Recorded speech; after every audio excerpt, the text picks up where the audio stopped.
How's it going, everyone? I hope you're all well. We are back today with another video. We're doing a movie analysis as always. Well, not as always, but we're doing a movie analysis today. We're going to be doing Treasure Planet, one of the most, in my opinion, underrated films out there, to be honest. I don't know what happened. It must have been released the same year as a huge film or something, or it was embedded between two massive films and it got lost, but it's just unbelievably underrated. It's got great characters, it's got great plot, it's got good morals, it's got incredible cinematography, and the animation is great. Some of the colorings, the shots, it's just a brilliant film, and I do not know why it isn't as popular as it should be. So we're going to get into some of the incredible scenes, talk about the characters, talk about what's going on there psychologically, philosophically, all that good stuff, and I hope you enjoy. So for those of you that haven't seen Treasure Planet, which, shame, unlucky for you because it's brilliant, after this you've got to go and watch it.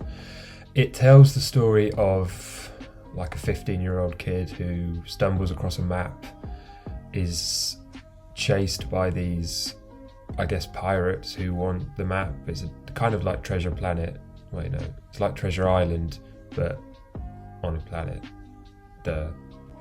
And there probably will be some spoilers when I do the analysis. So if you haven't seen it, watch it before, but always come back and watch one of my videos after you've seen it, because you're all legends and that's what legends do. So he goes on this adventure looking for the treasure, befriends this cyborg guy who has sort of differing intentions to him, and they end up in sticky situations. And yes, I'm not going to explain any more about the plot, but I'm going to talk about some of the themes and values of the film, which are really important and deserve to be considered and have more recognition than they currently do. So let's go into a bit more depth about the main character, James, or Jimbo as he's called in the film. His dad left him when he was very young. These are all spoilers, guys, so just a heads up. His dad left him when he was very young, which is an incredibly emotional scene. That's just a great scene. And he has that sort of begrudgingly annoyed about his dad leaving him and about his life. He's a bit of a rebel. He gets in trouble with the police. He's quite a textbook character for films. His sort of archetype crops up in films all the time. Single mum, good heart, but a bit crazy, a bit mischievous, a bit adventurous, hence why he ends up going on the journey that he does. But you can tell that he wants to try and he wants to work hard at something and be successful, and he's got a good heart, he's got a good head on him, and he's really trying, but he struggles. And as a lot of people who've lost their parents or they feel like they've been abandoned, they struggle with self-confidence and self-esteem issues, which we see in this scene which we're about to look at, which is an incredible scene where we watch the two main characters, their relationship builds. And this conversation is the first time in the film where we see the two main characters bond, and they learn more about each other and their intentions and what's going on and how they really feel, and it sets up the rest of the film really well and adds to the tension which we kind of see bubbling underneath about what's really going on with the cyborg and what his intentions are. So let's get into the clip. It wasn't your fault, you know. Why, half the crew would be spinning in that black abyss if not for... Don't you get it? I screwed up. I mean, for 2 seconds, I thought that maybe I could do something right, but... I just... Just forget it. Forget it.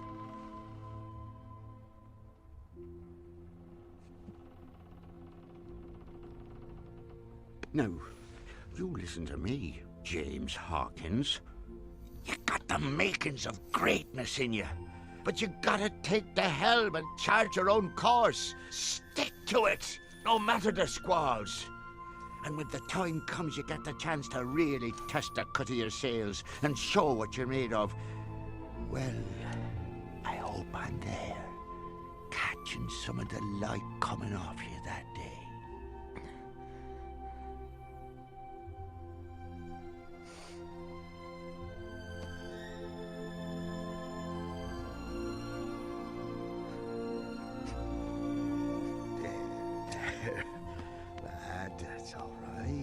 Jimbo.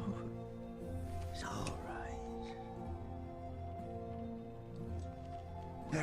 Now, Jim, I best be getting about my watch. And you'd best be getting some shut-eye.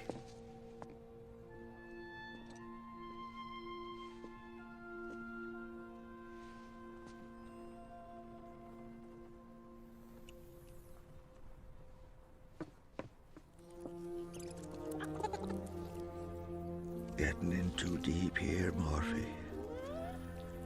Next thing you know, they'll be saying I've gone soft.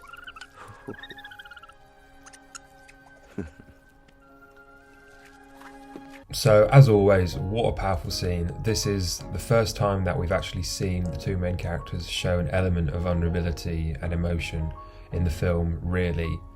And it's a lovely scene, the music's brilliant, it's a heartwarming scene, and it speaks to, I see it as it's speaking to the young people, not just men, young people who they just need some form of encouragement. And it's so important that young people are encouraged to be themselves and to strive for their dreams, because, you know, I've worked in schools and some parents just don't encourage their kids, and some kids just don't get much encouragement. And this sort of unassuming, unexpected character is giving Jimbo some really valuable encouragement and allowing him to see who he could be and what he could achieve if he strives towards something great. And despite the setback that he's just had, which if you watch the film, you know what you will know what the setback is, he needs to keep striving and keep believing in himself. And yeah, it's so important for young people to hear this,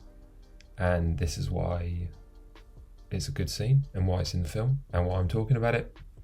And we learn a lot about Cyborg and his softer side, which he hasn't shown too much in the film so far. And yeah, it sets up the rest of the film nicely. Their relationship their relationship grows and they bond. And it's an interesting scene given the context of what happens in what is that squeaking sound? Sorry, there's a squeaking sound. It might be me moving. Anyway, yes, it sets the scene, and now we watch their relationship flourish. Or do we? We'll find out. We might not, but go watch the film and you'll find out. Oh, you having a little trouble there? Oh, get away from me. Oh, Jimbo. If I could maneuver a skiff like that when I was your age, they'd be bowing in the streets when I walked by today. Buried in the street. I don't know. They weren't exactly singing my praises when I left home.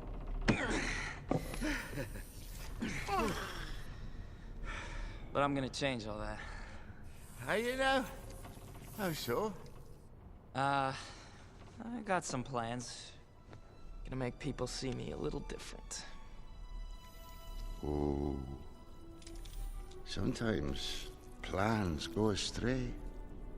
Not this time.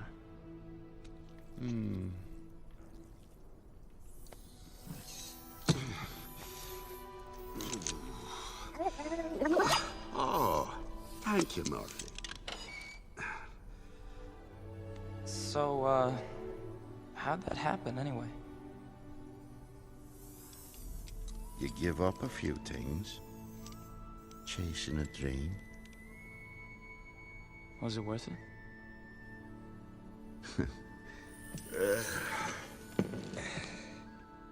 I'm hoping it is, Jimbo. I most surely am. This is a good scene. This is a really good scene. It's got so much real world relevance to it. We've watched Jim turn from a character with very little self-confidence and self-worth into someone who's almost being arrogant.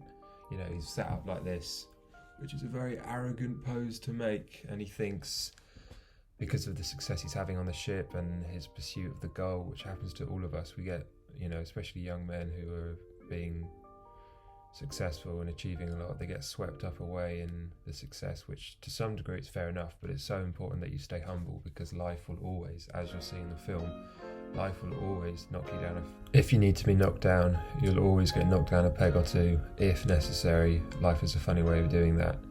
But what's good about this scene is we've got the old, experienced, slightly hardened man, the cyborg, talking about how plans don't always go to plan, and we've got the young, arrogant, somewhat naive, believing that his whole life is already mapped out for him and he knows exactly what he's going to do.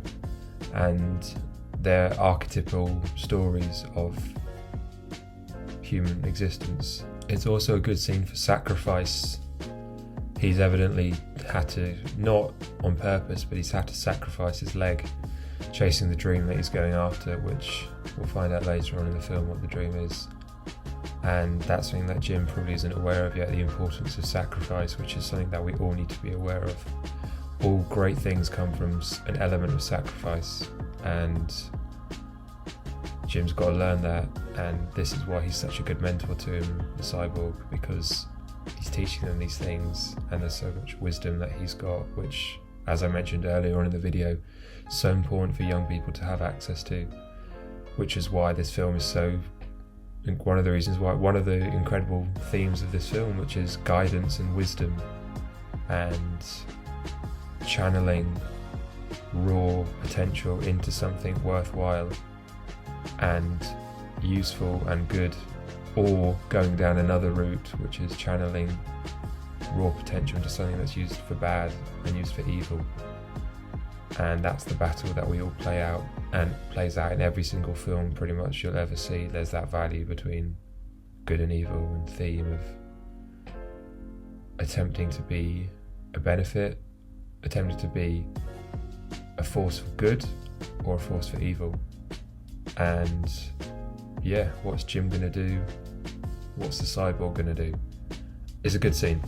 I waffled on a bit there, but either way, that is the end of the video, guys. I hope you've enjoyed it. Go watch the film, and yes, there's so many incredible themes and values in it. It's quite funny as well, actually. It's like underratedly funny. Well, the whole thing's underrated. I don't really know what happened. I'm sure the producers don't really know either. But there you go. Great film. Watch it. Thank you for watching. As always, you've been legends. I love you all.